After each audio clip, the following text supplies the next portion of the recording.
This is the Pennyworth podcast on TV Podcast Industries. We're talking about Pennyworth Season 3, Episode 4, Silver Birch. Oh dear. It's okay. What's Plan B? Plan B, sir. Plan B, for when Plan A goes completely f***ing haywire, there's always a Plan D. Mr. Pennyworth was very confident in his plan, sir. Those were machine guns. I do see your point, however. Having a Plan B, or if I may call it, a backup plan, might have been helpful at this juncture. We're all going to jail. But I still think it's too early to give up on Plan A. This fan isn't bulletproofed. Should have bulletproofed the fan. That lightweight alloy I've been developing. 5 millimeter sheeting. All around. That's it, sir. You think about that. I'll start the engine.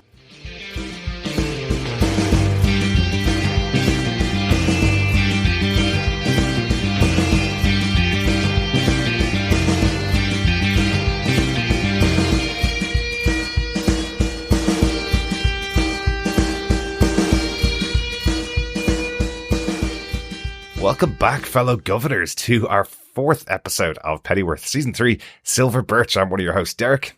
Hello there, fellow governors. I am one of your other hosts, John. Welcome back. Just covering one episode this week, John. Yes. Kind of nice, isn't it? It is. It's great. I'm glad they're releasing them weekly. Yeah, it's really nice to do that. Lots of our other shows come out all at the same time, and it's much more difficult. And we're down to the last episode of two of our other shows, John. We've got just the finale of She-Hulk Attorney at Law and the finale of Lord of the Rings, Rings of Power. Yes, so fellow governors, if you want to enter into the world of Middle-earth or Marvel, head on over to tvpodcastindustriescom, where you can subscribe on any good or evil podcast catcher of your choice to those shows. Yeah. Absolutely. Or any straight-laced or groovy podcast Well, catcher, that's true. as we always used to say on the Pennyworth podcast. Yes. Yeah, all of our episodes for all of our shows are available on tvpodcastindustriescom or TV Podcast Industries on any podcast catcher you use. We'd also love to hear your thoughts. You can email us with your thoughts about Pennyworth to our Royal Mail feedback section. You can email us to feedback@tvpodcastindustries.com or pop over to our Facebook group at facebook.com/groups/tvpodcastindustries. We are recording these episodes in advance, so we will talk about your feedback on the next episode of the Pennyworth podcast. Excellent stuff. Let's get into it, John. Yes, let's get in with our spoiler-filled discussion of episode 4 of Pennyworth, Silver Birch. Derek, what are some of the episode details? Well, the episode was written by Hannah Boschy. She wrote 2 episodes last season, and this is the first of 2 episodes that she wrote this season. Excellent stuff. Yes, they really keep it in the Wayne family, don't they? They do. It's really important to keep all the team together. That was very evident from Gotham, that showrunner Bruno Heller likes to keep a good group of people around him, keeping them involved, keeping them writing. And it's the same for the director. The director of this episode is John East. It is the 5th episode of Pennyworth that he's directed. And he also directed episode 3, the one we reviewed last week. Excellent stuff. John, do you want to tell us what they gave us with your synopsis for Pennyworth Season 3, Episode 4, Silver Birch? Sure. Alfred Pennyworth has woken up on the right side of Sandra Onslow's bed this morning, but he's missed all the trouble at the Wayne house. While Sandra's PR team circle her for press engagements, Alfie gets himself over to work at the Queen Anne's Revenge. Soon after arriving, Patrick Wayne turns up with a job for him. His son Thomas is locked up in the Tower of London. With the help of some impressive gadgets from Lucius Fox, getaway driving from Mr. Chandley, and the loved-up brute force of Davy Boy, Alfie stands to earn a cool £1 million to break him out and put him on a plane back to Gotham. He had a pretty good plan, but the guards are onto them too quickly, and Prime Minister Aziz puts out a warrant to arrest Alfie, knowing he's at the centre of the breakout. With Thomas refusing to leave his family, and corrupt CIA officer Virginia Devereaux calling for her men to finish the job and kill Martha, it could have been a very bad day. Luckily, Alfie anticipates the double crosses and has Prime Minister Aziz arrest the lot of them. As Dave Boy's part in the job is done, he goes to meet his new posh girlfriend at the art gallery she works at, owned by eccentric artist Francis Fuchs. Meanwhile, with Martha safe after her ordeal under the protection of Prime Minister Aziz, Mrs. Pennyworth meets a new possible love interest And a mass buyer contacts Dr. Glubb to persuade the hallucinogenic-making scientist to work for him. You know, we often say sharing the podcast is sharing the love. And this week on Pennyworth, there was lots of love being shared, wasn't there? There certainly was. There certainly was. We're going to talk about our major points, our major moments from the episode that we found a bit of fun in the episode, some things that went down, some enjoyable moments. But overall, I'll definitely say this episode, episode 4, was a really good self-contained episode. Yeah.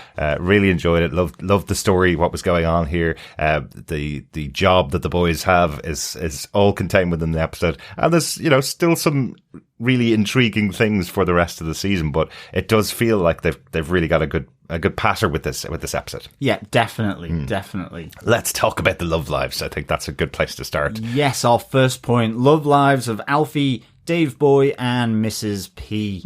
Yes, I mean, look, for me, I thought Dave Boy in this episode was just hilarious. First, sneaking out after a fling, but waking up his new girlfriend that he met at the funeral. Sally, who asks him on a second date to an art gallery, and he's kind of like, I don't really think so. And then when she kind of says that it's a date, yes. Well, yeah, I love, again, it's Dave Boy, so it's, are you effing kidding me? Yeah, well, no, exactly. the words that he uses, and Sally describes it as a multimedia critique of the normative, as if that was going to encourage Dave Boy even more. But you're right, again, love Ryan Fletcher this season. Again, he just has those great comedy moments. I don't know why I found it so funny, but just him climbing out of bed with one sock on, and one shoe on, I think, and he finds his other shoe and sock on the other side of the bed from where he's sleeping. It's just this moment where he's trying to get himself out of there without disturbing Sally, and then falls back on the bed, waking her up as well. I love these moments. It's even whilst they're on the mission as well, where he's talking about the weird sex from the previous night with Sally, where he was being asked to give sex names. Yeah. And his sex name for Sally was Bastard Wee Hun, which I guess she enjoyed. She asked him on a second date. Well, yes. I was wondering whether that was just the shortened version of honey, or whether that was like the Scottish term Yahun, which is like a reference to Germans from, I think, First World War. Yeah. So I was wondering whether he was really just digging into the back of his mind to pick out something really evil to call her, and then he came out with "you bastard." Yeah, exactly. I don't know. I'm assuming it might be honey. Maybe the shortened version of honey, but he is ex-army, so it could also be the term for a German soldier. Yeah, I wonder. Yeah. As I say, I was just wondering if he was just completely taken by surprise and shouted out the most evil thing he could think of from his mind. Is that what I'm supposed to do here in this situation? And I think, finally on this sort of roller coaster ride for Davy Boy, it is the fact that, him and Sally trap Sandra at the pub as they're having sex in the bar after it's lights out and it's closed. Yeah. So Alfie sort of walking in on them, and Sandra, having been there earlier, heard them and decided she better not interrupt them and so in order upstairs. To leave. Yeah, so she's stuck upstairs, exactly. Yeah. There was also a bit of a weird moment with Sally when she did go on the date with Dave Boy to the art gallery. She seems to really like presenting him around to her friends. She was really excited about presenting Dave to her friends. We do get the moment where we meet this the owner of the art gallery, Francis Fuchs. I'm going to be really careful how I say his name. Definitely. But she seems to be really wanting to show off Dave Boy, even though he's arrived in his outfit from the job they pulled earlier on. So he looks really out of place, even more out of place than Dave Boy would be in that situation. He's not even wearing his suit that he'd normally wear. He's wearing this, the costume effectively that he wore on the job. So I thought that was really interesting that she was effectively willing to accept everything that Dave Boy was saying. Maybe it's because he's so different from all of her friends. He's so unusual, but they do call out that they're all aware of what he did at the funeral. Yeah. Him standing up and giving the eulogy for Jessica Thistle at her parents' funeral, and claiming that he's the one that killed her in front of this whole crowd. It's like as if Sally's crowd thinks this was some kind of art demonstration that Dave Boy was doing. So just thought that was interesting. So, absolutely. I loved the fact that he turned up at the gallery for the second date with the Beefeater outfit. Yes, as well. yes, Really that's the outfit I was trying to think of from the job. Quickly, just to say, you've already mentioned Sandra Onslow there. So Sandra and Alfie are back together, but on different terms. Sandra now is a famous singer, is surrounded by a full PR team. So when they're there, no time for Alfie. He's out the door. He's got to go. So much more self-confident. Yeah, you know. Alfie recognizes that she's changed an awful lot since being, the daughter to the bar owner and landlord. Sid Onslow, yes. And, it's really interesting. And she kind of makes, you don't seem to have changed a bit. And he says, well, I have in certain ways, but in a sense, Alfie to her is very much the happy-go-lucky, very sure about people and what they do and how he can best exploit that. So that was kind of quite interesting. And Sandra at the end trapped in the Queen Anne's revenge. Then again, they're renewing this relationship to some extent. Yeah, absolutely. But it's very interesting, the change in dynamic. I do also love a great moment as well from Jack Bannon here, where he's stuck in the bed, presumably naked, but at least with most of his clothes off, and all of her PR team have walked directly into the bedroom, and he's just sitting there wondering, are they going to say anything about him? And he has to sneakily get out of bed and dress in front of all of them, and no one pays him any mind at all. He's the centre of his own universe. This is a show all about Alfie Pennyworth, remember? Yeah. He's the centre of his own universe, and nobody could pay any mind to Alfie at all in that room. No. They're all there for Sandra. Exactly. So, I just enjoyed that. Last one of our loving couples, I guess, is Mrs. P, who didn't seem to cancel her subscription to the Lonely Hearts. Exactly. And we get old Roger turning up for a date with some flowers. Yeah. To me, the funniest part about this is the fact that she's going to the door with the Beretta pistol that Alfie has told her she should keep on herself because of everything that's happened to Martha and with Thomas Wayne, so that she can protect herself. And she's got their daughter as well. She's looking after the daughter. Little Sam. Yeah. So I love the fact that she goes to the door with the Beretta pistol and is then kind of having to, excuse me a minute, and puts it in her apron. Yeah. But ultimately, she's not interested, but she brings him in. And I like the fact that things develop. She effectively invites him in just solely because he's got to get a long bus ride back. Yeah. And to offer him a cup of tea and a few biscuits. And they kind of hit it off. Yeah. But Alfie ruins this, I think, quite harshly as well. And I'm totally with Mrs. P here because, he's wondering why she's doing this. And he's just kind of a bit rude to old Roger. Absolutely. It's been 5 years, And again, it can't be overstated what she did actually put up with her former husband. She loved him, obviously. You get that. But it's just reiterated again when Roger here is saying that, the whole world knew about his wife cheating on him because she cheated on him with someone famous. So he's been stuck in this kind of circular situation as well, where everybody knows the horrible thing that happened in his life.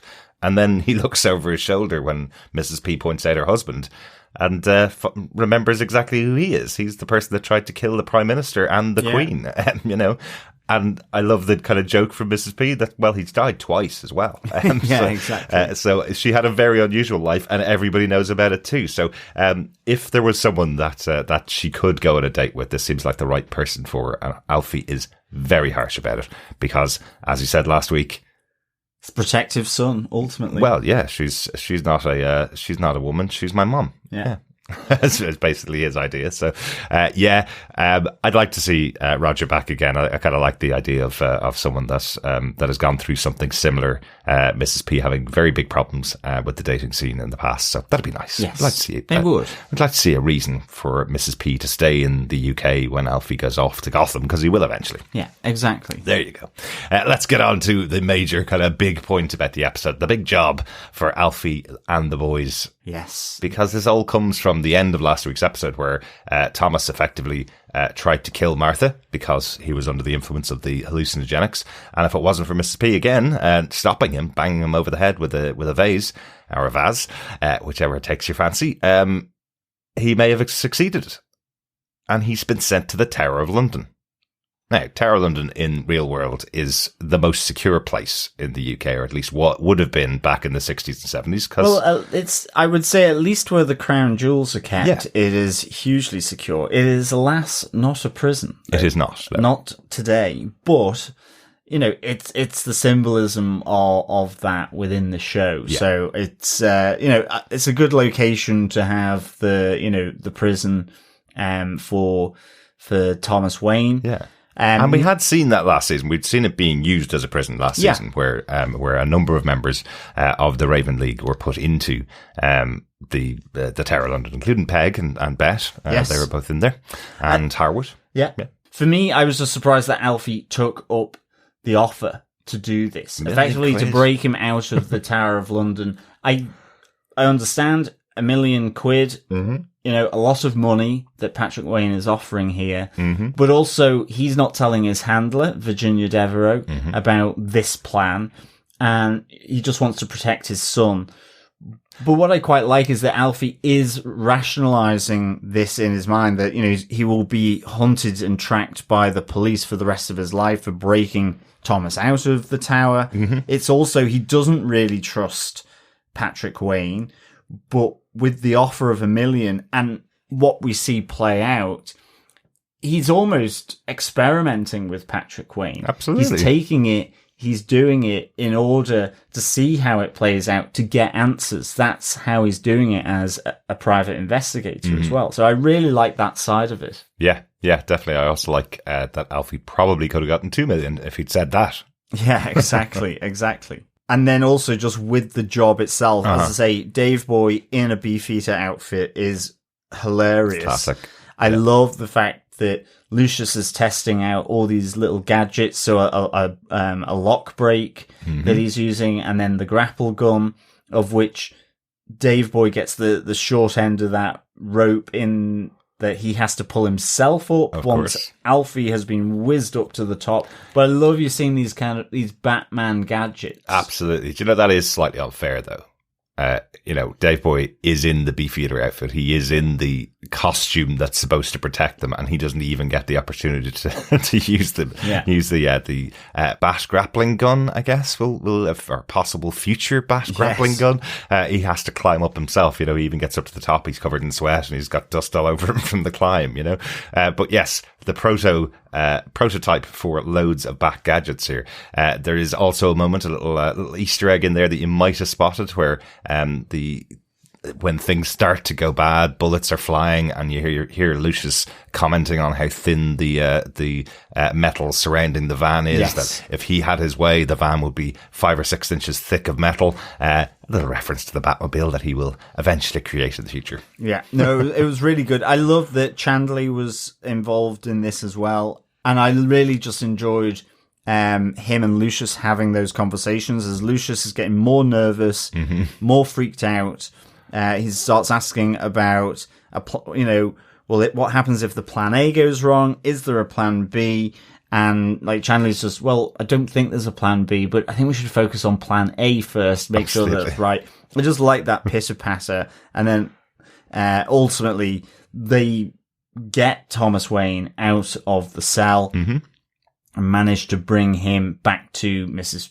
P's. Yes, but they don't go through with the other half of the plan because Thomas isn't willing to get on that plane to Gotham.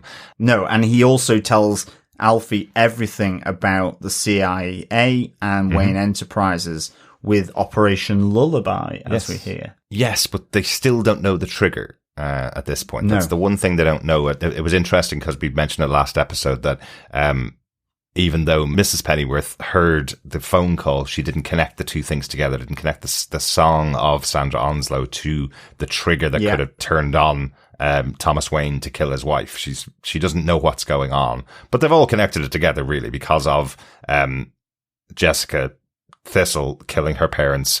They've all connected that's what's happened with Thomas here, that he couldn't possibly be the one that actually tried to kill his wife. Yeah, and I like that Mrs. P effectively just pulls Alfie back, as well as Thomas.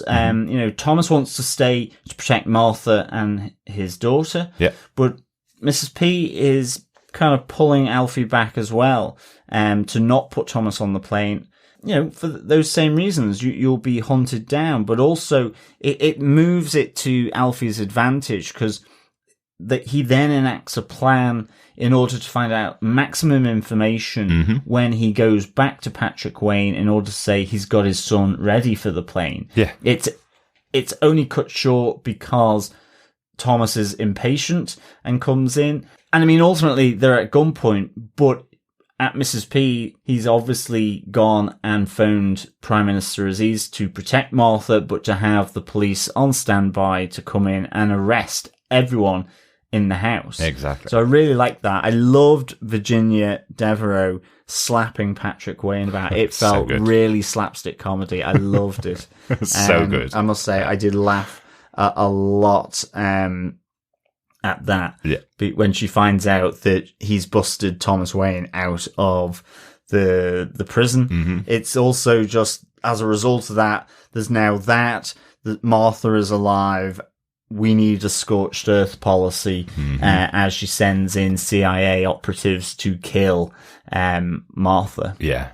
Talking about slapstick, I did like when all the CIA guys, or the two CIA guys, walk into the room and all the guns are pointed at them when they arrive. Definitely. That was a good little moment as well. Anything else about the job? Anything else about what's going on in the Tower of London and the job there? No, not really. I think the only thing is, I think they didn't keep their cool long enough when the alarm actually went off. Just leg it, lads. It was literally just leg it. Yeah. The other thing I was wondering was that suit of armor an actual guard, or was it just decorative and display? I was wondering about the guy they waved to just as they were going out. He looks like he's been stuck in that exact same position for the last 20 or 30 years. I wonder, was he a member of the Raven Society that we're supposed to remember from season 1? That's what I thought. Is it somebody that we saw being put into the prison back in season 1 and he's been there for 6 years? Yeah, maybe. Darn it! I really should have checked closer. Was he the only person that hasn't been broken out of the Tower of London? Good stuff. Let's just comment on the final point. The other point we need to call out really is Dr. Glubb, who last week we saw having that meeting with Martha Wayne, arranging the buy effectively of his knowledge for creating these hallucinogens that can allow people to be controlled. This week he's trying to contact Martha, and of course he can't, because Martha's been taken out.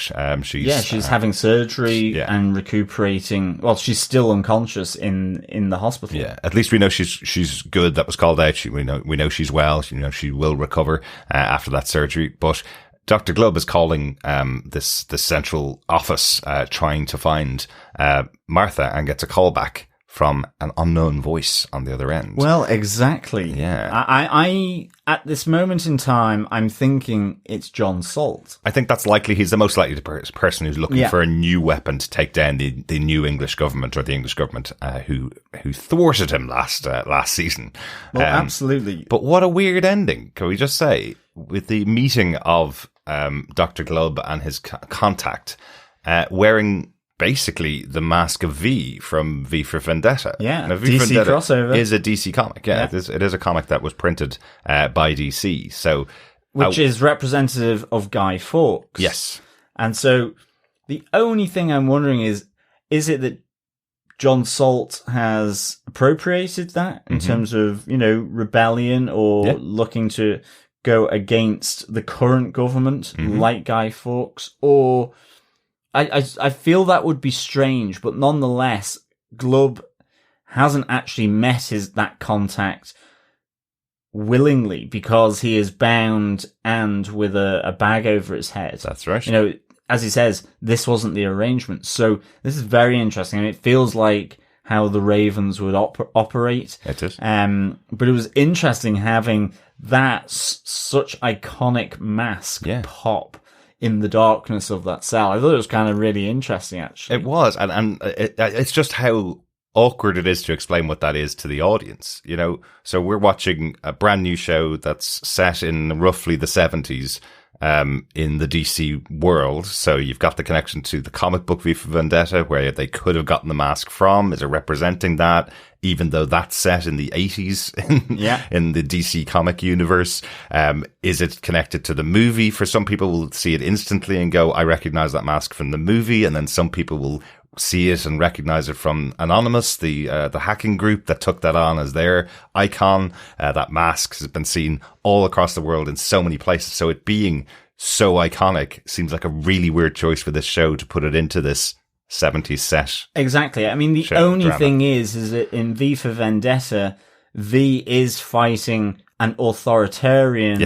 regime in the government of Britain in the 80s. Yeah. Whereas we're hoping here in Pennyworth that the government led by Aziz replaced that. So whether it's that just counter use of it by John Salt. So it'd be interesting to understand this more, because it really was right at the end and it was like, oh my goodness, that's the V-Mask. That's the V-Mask, definitely. It's a really odd one, but an interesting choice. Hopefully they'll be able to do something cool with it on Pennyworth next week.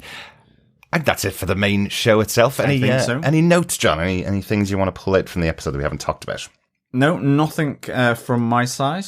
The only note I want to pull out from the episode, we saw a mention of it on the newspapers, and we also heard Aziz mention it as well. The Commonwealth seems to be breaking down. Now, the Commonwealth is a bunch of nations that effectively were connected by the UK around the world. So lots of nations that had... During the British Empire, the Commonwealth is made up of former colonies of the UK. Yeah. So there's the Commonwealth Games and so on. And in this world, there's a big summit, and there are tensions and strains within the Commonwealth. Yes. The Queen was the head of the Commonwealth. She would have had many meetings over the years with all the Commonwealth leaders. Here, there just seems to be a lot more tension between them, as if they're trying to break away after the English Civil War has happened. It feels like the Commonwealth seem to want to break away. It's just because there were two mentions in the episode. I wonder if that's something that's going to play out as the season goes on. Because it is mentioned a fair amount, as you say. So I wonder if there's anything there that maybe John Salt is influencing as well. You know, who knows? Maybe. There is this bogeyman at the moment of John Salt in the wind. Yeah. Good stuff. Last point. Any Cockney moments, anything that was said in the episode that we may need to explain to our wonderful US listeners, since the show is only available on HBO Max in the US? Well, I am certainly two slang terms for the police, I heard. One being rozzers. Yes, the rozzers chasing me for the rest of my life. Yeah. Yes, and the other one were plods. Absolutely. As in PC plod. Yes. Plodding policeman on his beat. Very good, very good. Yes, he says, we treat you plods the same as everybody else over at my bar. Come on over to the Queen Anne's Revenge. So two new terms for a policeman, if you wanted any more. Yeah. Good stuff, John. Well caught. I need to start catching them every week from now on. If there are any moments, any Cockney slang that you heard in the episode and you don't understand, you can always email us to feedback@tvpodcastindustries.com. If there's anything else you want to talk about, you can email us there with your thoughts about the episode. But overall, John, what did you think of this episode and how would you rate it? Yeah, no, I really enjoyed it. I'd give it 3.5 Beefeater gin and tonics out of 5. Nice. I really enjoyed it. I liked the self-contained nature of it. I thought Dave Boy was just great throughout this. Absolutely. I'm really glad that Chadley was more involved, certainly in the mission. I loved just the final scene with Virginia Devereaux and Patrick Wayne as well. And just the intrigue of that V for Vendetta mask. But I'm not entirely sure I fully understand yet, so I can't wait for the next episode. Yeah, really intrigued. Do you know what one we didn't call out that I really enjoyed? What? The final meeting with Sandra and Alfie, when he just kind of explains how he got away with it all. And she asks, how do you keep getting away with these things, Alfie? And he goes, well, they all just sort of decided I'd done the right thing and let me go. It's like the fundamental of Alfie Pennyworth throughout this show. Yeah. He knows how to work the room exactly everywhere he goes. So even here, when the arrest warrant was put out by Aziz for Pennyworth, they knew he wasn't really doing anything too bad, but he's allowed to walk away at the end of the day because they just sort of decided he'd done the right thing. Yeah, exactly. Good stuff. We have some feedback on the first 3 episodes, John. Excellent. Great to hear from our wonderful fellow governors. As I mentioned, you can email us to feedback@tvpodcastindustries.com with any thoughts that you may have, or pop on over to our Facebook group at facebook.com/groups/tvpodcastindustries. One of the ways get in contact with us is through Instagram. We are on Instagram and have been for many, many years for Gotham TV Podcast. Patrick Lemke is back in contact with us again, John. Excellent stuff. Great Welcome, to hear from you, Patrick. Yeah. Patrick says, listening to your podcast now, did you all happen to notice HBO Max's description for the season 3 premiere said it takes place in 1972? That changes a lot because I thought it was early 60s last season. Interesting, yeah. So it would kind of put it around 67, 68. Yeah, the end of season 2 would have been in 68. Now, I know there were little time jumps here and there throughout the first 2 seasons. Nothing as significant as this 5-year time jump that we got in between season 2 and season 3. But it's interesting that HBO, given that they're the new channel, have put a date on it at all. Yeah, absolutely. Because that was something that was always avoided by Fox on Gotham. They always avoided dates. There was, people were zooming in on the headlines of newspapers that were printed because trying to get an idea of what era it's in. But it's something that Bruno Heller and Danny Cannon, the original executive producers of the show, were very clear on. They didn't want people to know what year it was taking place in. They just wanted an essence of a time. And it was fairly kind of, it was almost steampunk in a way. There was a lot of stuff that would have been quite old looking, or like I remember they had people hanging in cages during the Raven Union, a lot, off lampposts. Yeah. Yet coupled with mobile phone, but coupled with a normal landline phone. Yeah. From, with the dial.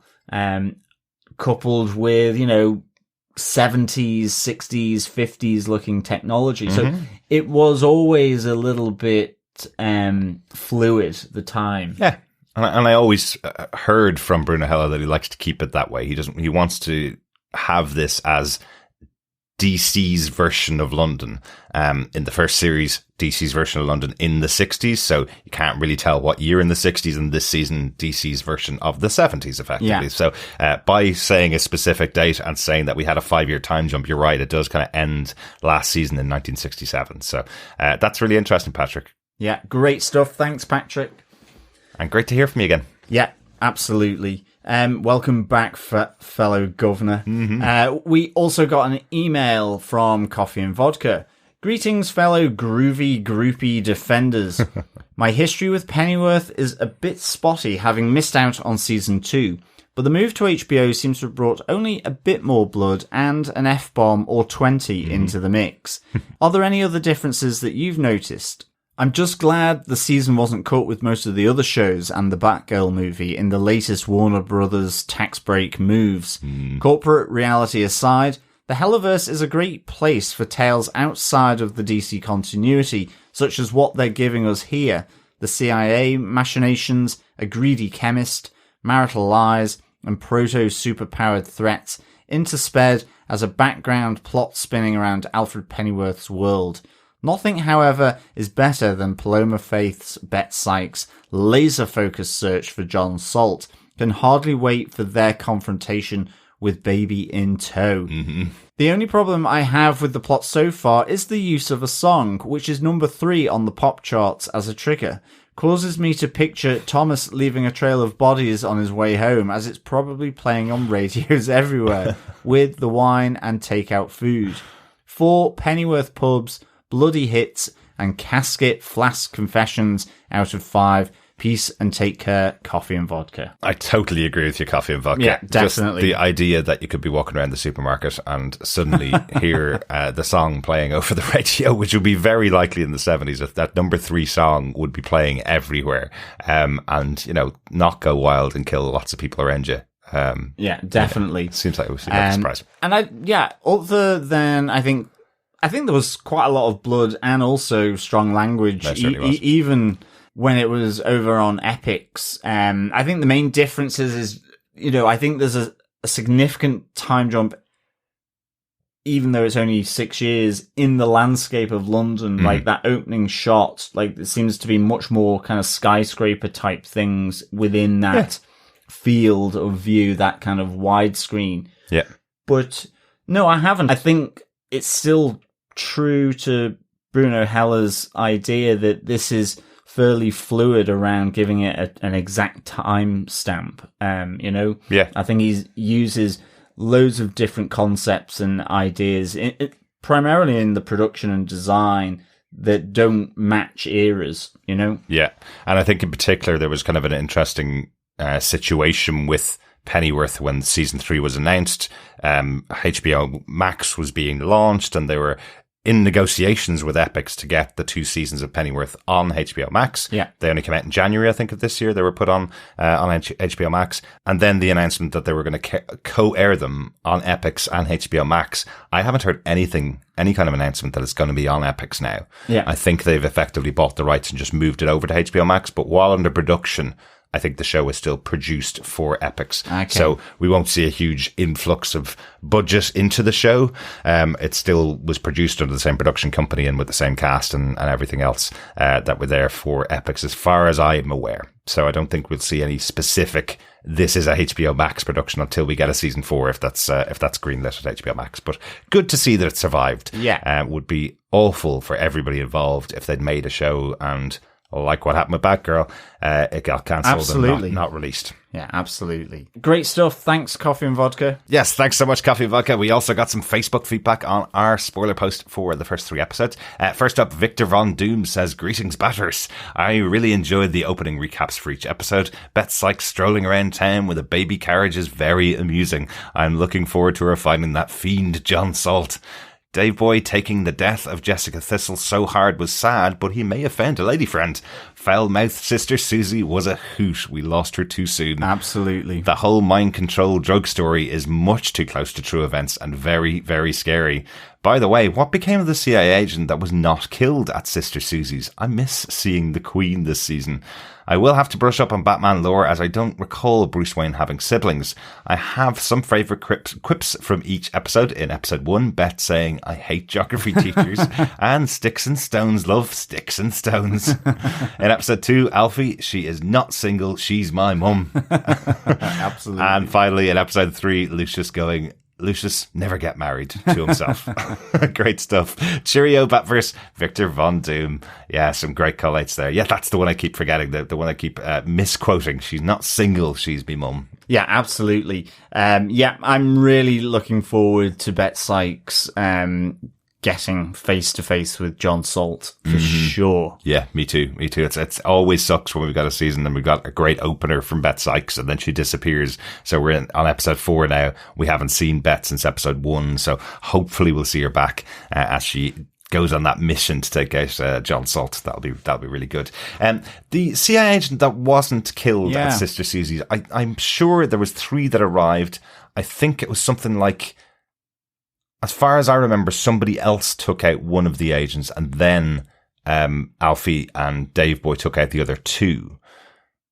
Yeah, I think so. It may have just happened off screen because, there were definitely more than 2. Yeah. But yeah, you didn't see the third one, so who knows? Yeah.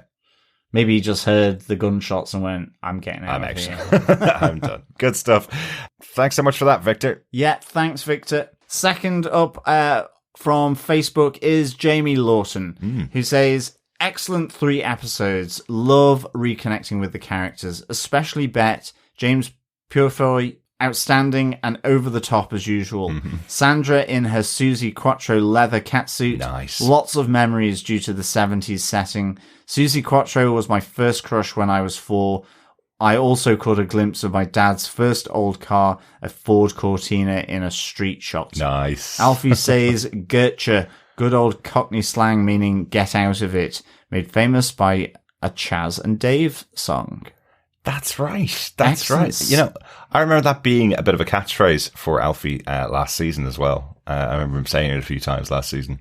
Yeah. Gertcha. Excellent stuff. Good catch. Don't think we mentioned that one. Yeah, I think I missed it out this season. Good one, Jamie. If you see any more, let us know. And yeah, absolutely. And I think, yeah, just the vibe that is created in this show is really good in terms of the street scenes, the club scenes, you name it. There's a real good kind of vibe from that era, which is great. Yeah, there really is. I love the 70s vibe they're going for. And you're right, that Susie Quattro outfit on Sandra is very cool. Very, very cool.